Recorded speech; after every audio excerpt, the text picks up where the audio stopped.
Hey, it's Elisa. We are back for more words and phrases from Lock and Key, episode 4, season 1. Let's get to our first word. It is next level. It's a phrase, actually.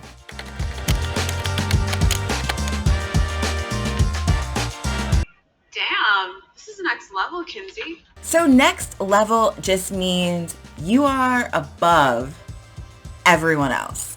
Or whatever is happening, the thing that is happening is above everyone else. It doesn't have to be like above everyone else, like you're number one in like the whole entire universe, just like within this immediate group.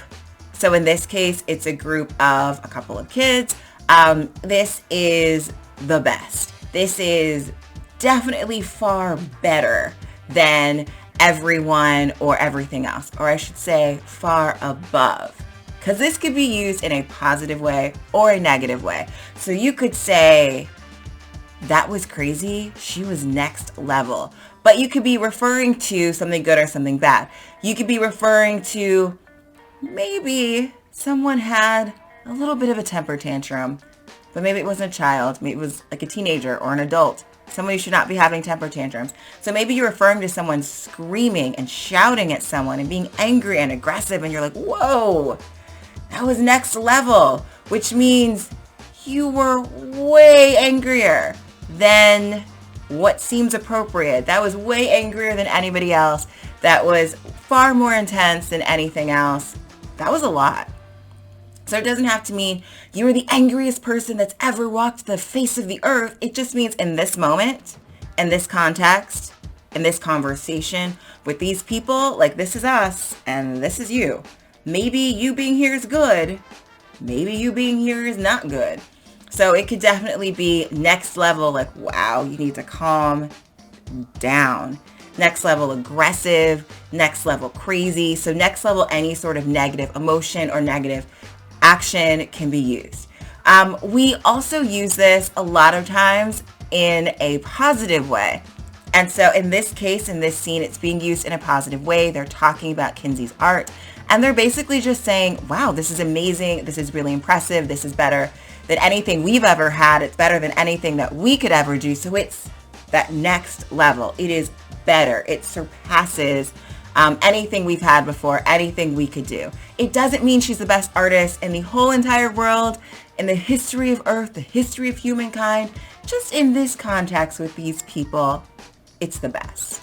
And so that's all next level means. So our next phrase is screw it.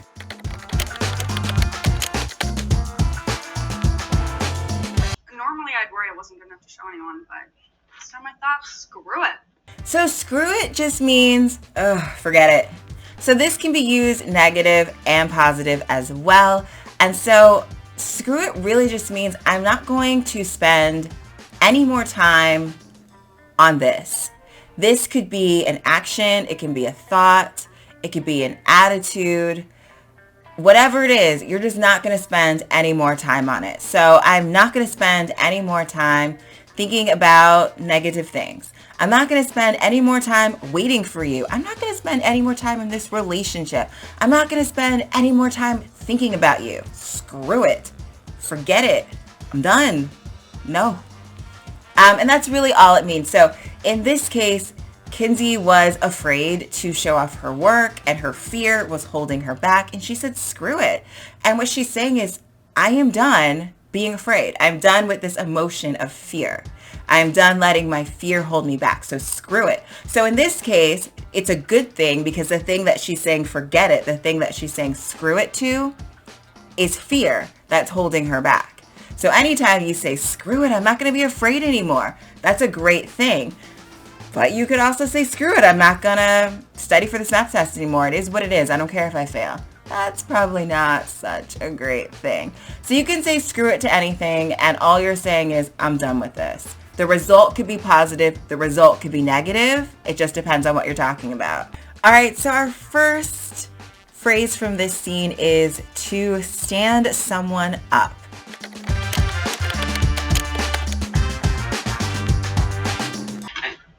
Look, I'm sorry for standing you up. And so to stand someone up, it's not to stand up, which just means, to get up, to rise to your feet. But to stand someone up means you had plans. They said, hey, do you want to go to the movies with me? And you said, yes, I do want to go to the movies with you. And then you don't go. You don't show up. You don't call. You don't text. You don't say anything. You just don't go. So they're like at the movies out front waiting for you, and you don't show up. You don't come. They check their phone. Gee, did I get a phone call? Did I get a text message? No. A DM? Nothing. You didn't say a word. You just didn't show up. You didn't go. You have stood someone up. So you see this a lot in TV shows and in movies. People will have a date. They'll have dinner plans. One person shows up at the restaurant. They're sitting at the table. They're waiting, they're waiting, they're waiting. And their date doesn't come. They don't show up. They stand that person up. So in that case, if you're the person waiting, you have been stood up. And so you see him there. You see her apologize. I'm sorry, I shouldn't have stood you up. Perhaps you would be sitting at the table waiting, or maybe you've left the restaurant and you call a friend and they're like, hey, how'd your date go? And you're like, he stood me up, or she stood me up. And that's it. This is kind of a standalone phrase. It means what it means. There's no explanation necessary. The person, if you were like, oh, he stood me up, they'd probably be like, oh, I can't believe it. That horrible person. They might insert a 4-letter naughty word that I try to not say on this channel, but say a lot in real life. They might insert one of those mean 4-letter curse words to call this person that has stood you up. It's very mean. It's not very nice to stand somebody up, because not only are you just not going after you said you would, you're not telling them that you're not coming. So they're waiting for you. They're expecting you, and it's incredibly embarrassing, as you can imagine. So yeah, stand up. Don't do it. Don't stand people up. It's not nice.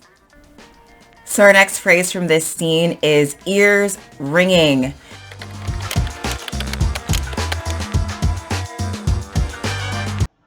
Yes, I just not shitty as the band. Ears are still ringing.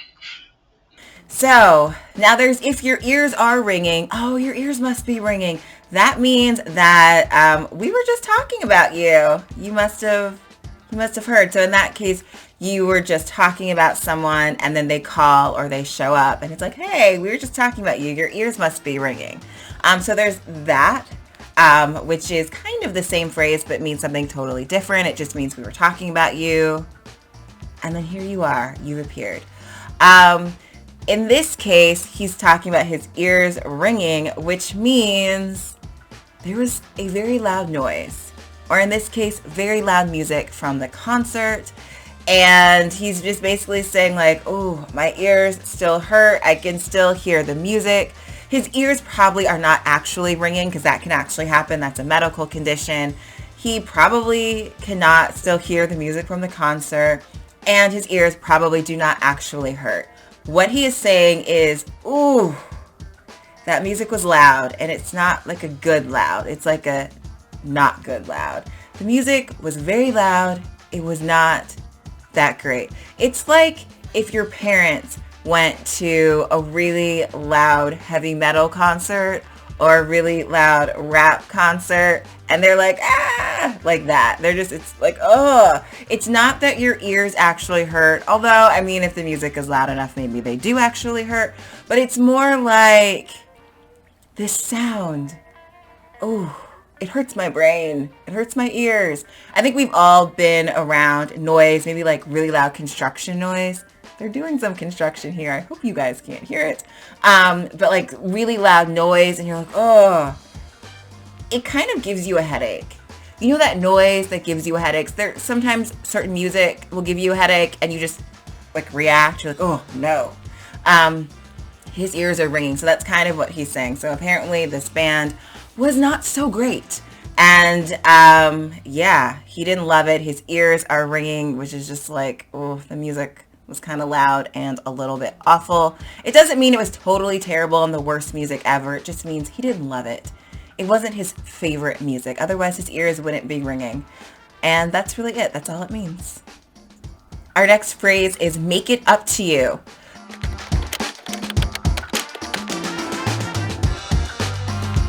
I should let you know one way or another. Let me make it up to you. So when you're making something up to someone, first of all, this is a two-step process. So first of all, you've done something bad. You've done something mean. You've done something wrong. Maybe it was on purpose. Maybe it wasn't. But whatever it is, you've done something that has hurt someone else. Maybe physically, hopefully not, but probably emotionally. Usually when we're using this, we've done something to hurt someone emotionally. So imagine like if your parent promised you they were going to go to your game or your concert and they didn't. They didn't show up. They had to work late. And they're like, oh, I'm so sorry I didn't show up to your concert. And you're like, it's okay. It's not really okay. You're hurt. You're upset that they didn't go. And they say, I'm going to make it up to you. And so what they're saying is, I'm going to do something to make it right. I'm going to do something to make it better. I didn't go to your concert. I didn't go to your game, but I'm going to do something else to make you happy. So this is something that someone does when they're sorry. They've done something. They know that they've hurt you. They feel bad about it, and they want to do something to make you happy again. So step one, I've hurt you. I've wronged you.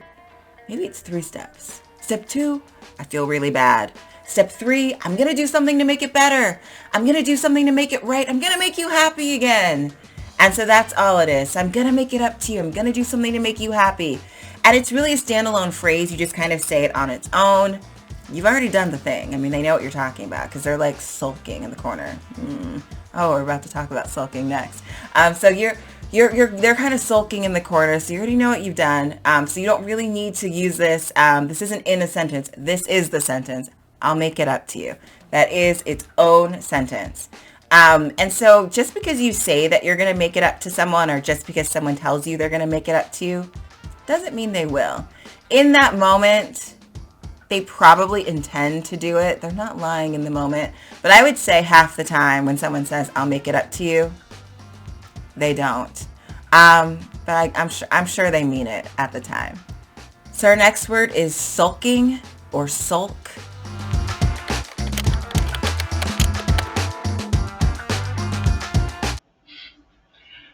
Look, Kenzie, I just want you to know that I'm not going to be sulking and weird.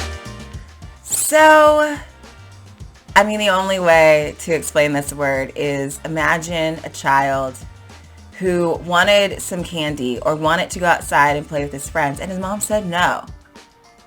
And then they go like this. They're pouting. So when you're sulking, it's like adult pouting, except children also sulk. So it's pouting for all ages. But I mean, you wouldn't usually say that an adult is pouting, although you can.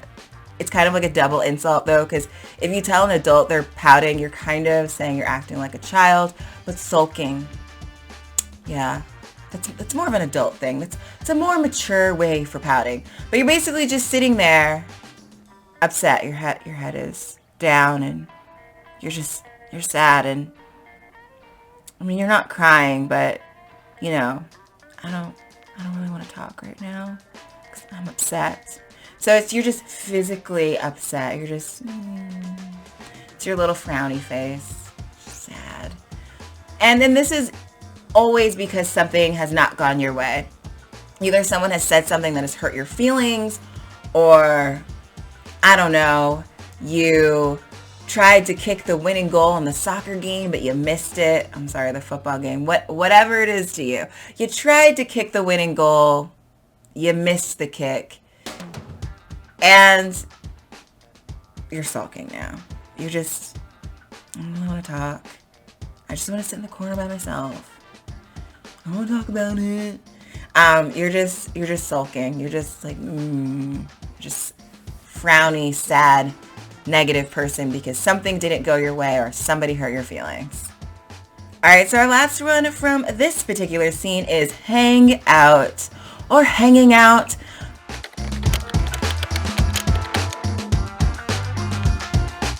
I like you, and I think we should hang out. Right. Yeah. Let's definitely do that then. Great.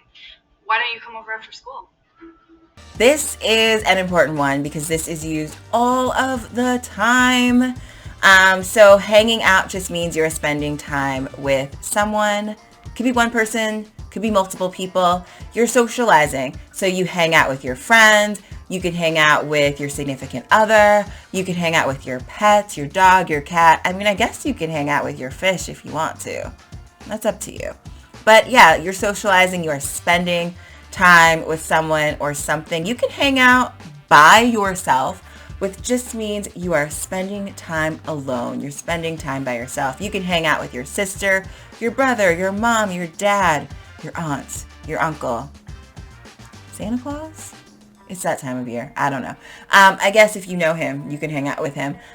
You can hang out in a place. I'm just going to hang out outside. You're just going to go outside. Maybe you're going to be with other people. Maybe you're just going to be hanging out by yourself. So maybe you'll be alone.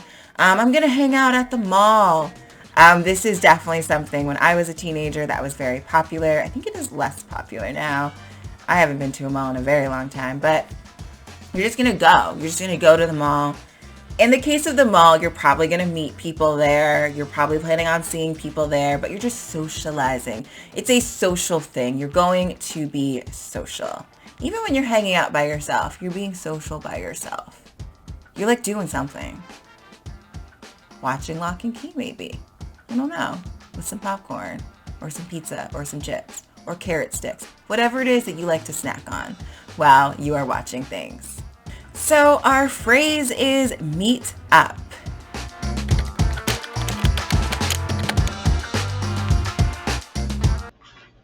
Hey, when do you want to meet up? For what? To get sponsors for the 5K? Mr. Ridgway said you wanted to volunteer.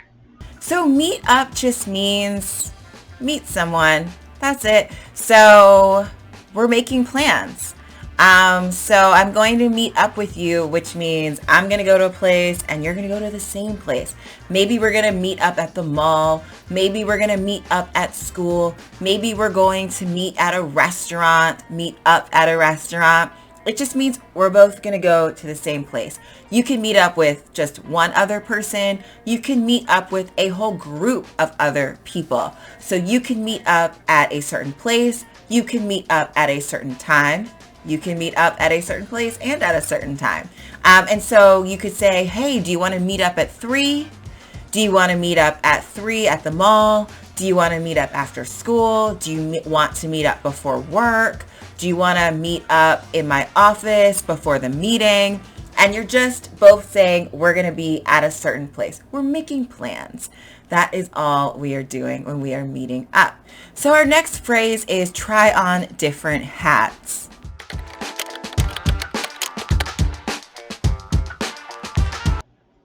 You did say you wanted to try something new, right? Yeah, but High school is the perfect time to try on a bunch of different hats. You get to decide who you are, who you surround yourself with. So when you try on different hats, you have different roles. Maybe you're exploring different parts of your personality. So you're doing different things. A lot of times we will talk about this in the case of someone having different jobs. So if you're trying on different hats, well, hold on, let me back up. So you can wear many hats. So if you wear many hats, it means you do a lot of different things. So maybe you're a mom and you're a wife and you're the head of the PTA and you're also a CEO of a company. Like you have a lot of different things going on. Of course, you could be a man, be a dad, a father, a husband, the CEO of a company. So you just have all of these different roles, all of these different things, all of these different jobs that you do. Some of them are jobs you get paid for, and then some of them are just jobs or roles that you have in your life, like a mom or a dad, or like a husband or a wife, or a friend or a girlfriend or a boyfriend, whatever it is that you do. Maybe you're a sibling and that's one of the roles that you play. You're someone's sister or someone's brother, and that is something that you do. Maybe you have a group of friends and you have a leadership position in that group of friends, and that's a role that you have. Or maybe your role is you're the person that everyone comes to. So that's the hat that you're wearing. That's the role that you're playing at that time. So that's when you're wearing different hats. And I mean, you can have whatever role you want. You can wear whatever hat you want. When you're trying on different hats, you're trying different things. You're trying different roles. You're trying perhaps different jobs that you get paid for, or perhaps just different jobs, different roles that someone can have in their life. Now, obviously, you can't try on being a mom or a dad. That's not cool. Don't do that to your kids. That's just is what it is, and you should not try on being a husband or a wife. But you can try on opening up different sides of yourself. So maybe you have like a creative or an artistic side, and you want to try doing a lot of different things in art. So that might be something that you try on. That might be a hat that you try on. Maybe you sign up to do a play. So that's something you're trying on. You're trying on the hat, the role of being an actor. You might decide to keep it. You might decide to move on from it. You're just trying it on. When you're in middle school and high school and college and right after college, I think you do a lot of trying on different hats, trying on different roles. Like, hey, what I want to be when I grow up. Maybe when you first graduate from college, you have a lot of different kinds of jobs because you're not really sure what you want to do. So you're kind of trying them on. I'm going to do this temporarily. I'm going to do this for a little while. I'm going to see if I like it, see how it feels, see how it fits. And if I like it, I'll keep doing it. If I don't, that's okay. No one's going to get hurt. It's not going to be a problem. I'm just not going to do it anymore. I'm going to take that hat off. When you're trying on different hats, usually you're not doing it at someone's expense. So like you're not like, you know what, I'm going to try on dating you for a while. I'll just see how I like it. No. I mean, you could do that, but that's mean. That's not nice. That's not really what we're talking about. We're really talking about exploring yourself, exploring different things that you like, different hobbies, different roles that you can have, different things that you can do, to just kind of experiment and see, you know, what it is that you like, what it is that you want. And that is exactly what Tyler is. Well, he's being advised to do this by Mr. Ridgway in this scene. I love Mr. Ridgway. What do you think his deal is? Do you guys think he has something to do with the keys? If you've already seen all of the episodes, don't tell anybody about what happens involving Mr. Ridgway. But at this point, I was definitely thinking that he was involved with the keys somehow. Maybe I was right. Maybe I was wrong. I don't know. But what do you guys think if this is kind of the episode that you're on? So our last phrase for this episode is, this is mental.